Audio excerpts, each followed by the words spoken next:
नमस्कार। नमोकार ट्यूटोरियल्स धमतरी में आपका हार्दिक स्वागत है। हम आज विषय लेकर के आए हैं संविधान के भाग एक को। भाग एक को समझने के लिए दोस्तों आपको इसके पहले संविधान निर्मात्री सभा, कैबिनेट मिशन और उसके अनुसूची और 22 भागों को समझना होगा। इसकी सारी वीडियोस हमारे यूट्यूब चैनल पर डली हुई है, ठीक है। उसके आप अच्छे तरीके से समझ पाएंगे और उसके बाद भाग एक को समझने में आपको बहुत आसानी होगी। तो चलिए चलते हैं भाग एक की तरफ। भाग एक में 1 से लेकर के 4 तक आर्टिकल दिया हुआ है, ठीक है। 22 भाग जो हमने पढ़ा था उस 22 भाग का पहला भाग है किसके बारे में? भारत और उसके राज्य क्षेत्र के बारे में। तो भारत, आर्टिकल 1 कहता है कि भारत अर्थात इंडिया जो है राज्यों का संघ है। ये छोटा सा शब्द है, राज्यों का संघ, परंतु संविधान निर्मात्री समिति ने संविधान को इतने अच्छे से डिजाइन किया है, जो एक मुहावरा है कि गागर में सागर भरना, ये बिल्कुल सटीक बैठता है।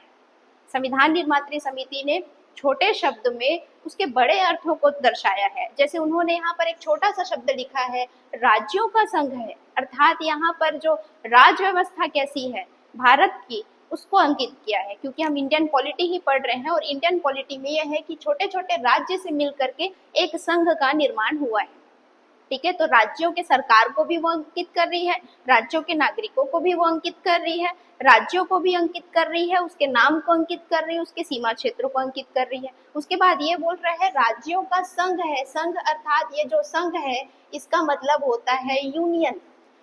एग्जाम में आपको संघ तो देगा, ठीक है, पर आप इंग्लिश में जो दिया रहेगा आपको क्वेश्चन, आप उसमें एक बार जाना, वहां पर संघ का मीनिंग क्या लिखा हुआ है।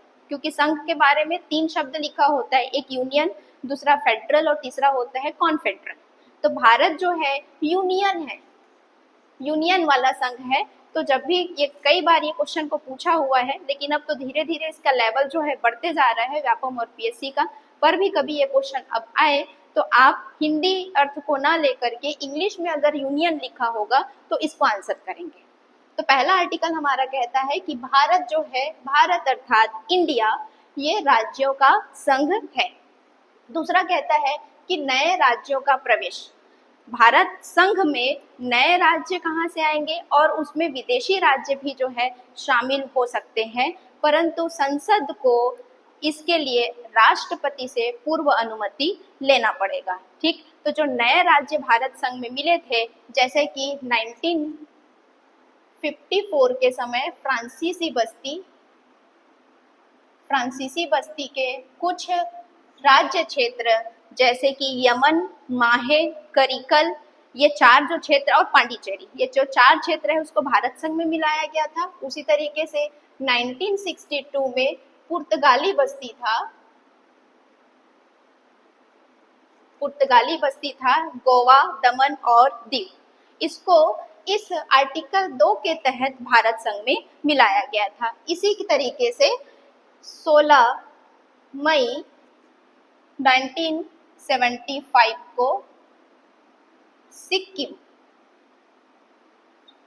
जैसे भारत का मैप देखेंगे तो ये छोटा सा, ये उभरा हुआ पूर्वोत्तर राज्य की तरफ, ये छोटा सा जो उभरा हुआ है सिक्किम राज्य, जो हमारा कभी पड़ोसी राज्य हुआ करता था, पड़ोसी देश हुआ करता था, इस सिक्किम को 16 मई 1975 को भारत संघ में सम्मिलित किया गया। किसके तहत? आर्टिकल 2 के तहत। तो आर्टिकल 2 कहता है कि नए राज्यों का प्रवेश, परंतु प्रवेश के लिए संसद को राष्ट्रपति से पूर्व अनुमति लेना पड़ेगा। और एक बार रिपीट कर लेते हैं कि कौन कौन से नए राज्यों का प्रवेश हुआ। तो 1954 में फ्रांसीसी बस्ती, यमन, माहे, करिकल और पांडिचेरी, 1962 में पुर्तगाली बस्ती, गोवा, दमन और दीव, और उसी तरीके से 16 मई 1975 को सिक्किम को भारत संघ में शामिल किया गया। फिर देखते हैं आर्टिकल 3।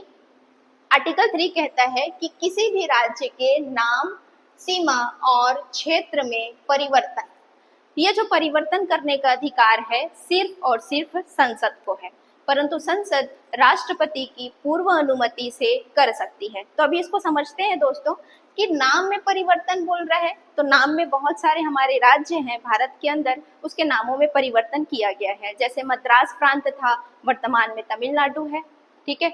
हमारा यूटी है दिल्ली, उसको कहा जाता है राष्ट्रीय राजधानी क्षेत्र दिल्ली के नाम से जाना जाता है।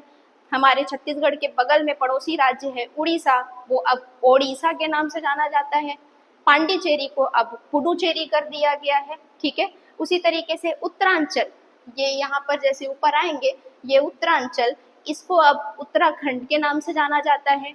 तो किसी भी राज्य के नाम में परिवर्तन करने का अधिकार सिर्फ और सिर्फ संसद को है।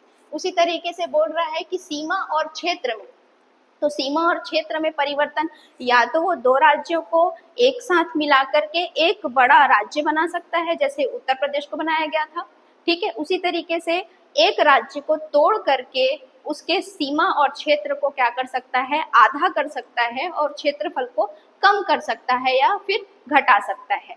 तो इसी तरीके से देखेंगे तो मध्य प्रदेश से टूट करके छत्तीसगढ़ बना। कब बना था? 1 नवंबर सन 2000 को। उत्तर प्रदेश से टूट करके उत्तराखंड बना। बिहार से टूट करके झारखंड बना। झारखंड कब बना? 15 नवंबर सन 2000 को। तो इस तरीके से जो बिहार का सीमा और क्षेत्रफल था ये दो भागों में बढ़ गया। किसके साथ? झारखंड राज्य के साथ। मध्य प्रदेश जो हमारा पड़ोसी राज्य है, इसका सीमा और क्षेत्र जो है किसके साथ में बढ़ गया? छत्तीसगढ़ के साथ में। तो छत्तीसगढ़ की सीमा और क्षेत्रफल अलग हो गए और मध्य प्रदेश का सीमा और क्षेत्रफल क्या हो गया? अलग हो गया। और इसका जो परिवर्तन करने का अधिकार है ये सिर्फ संसद को है, राष्ट्रपति की पूर्व अनुमति से, ठीक। तो हमारा आर्टिकल 3 भी कंप्लीट। आर्टिकल 4 कहता है कि आर्टिकल 2 और आर्टिकल 3 में जो संशोधन होंगे वो संशोधन 368 के बाहर होंगे। आर्टिकल 368 जो है ये हमारा संविधान संशोधन भाग 22 का है। तो जो भी इसमें संशोधन होंगे इसके बाहर होंगे, क्योंकि अगर इसमें संशोधन हुआ तो हमको अनुसूची पहला को भी संशोधन करना पड़ेगा। इसी तरीके की और भी वीडियोस पाने के लिए हमारे साथ बने रहिए। हमारे चैनल को लाइक, शेयर और सब्सक्राइब कीजिए। धन्यवाद।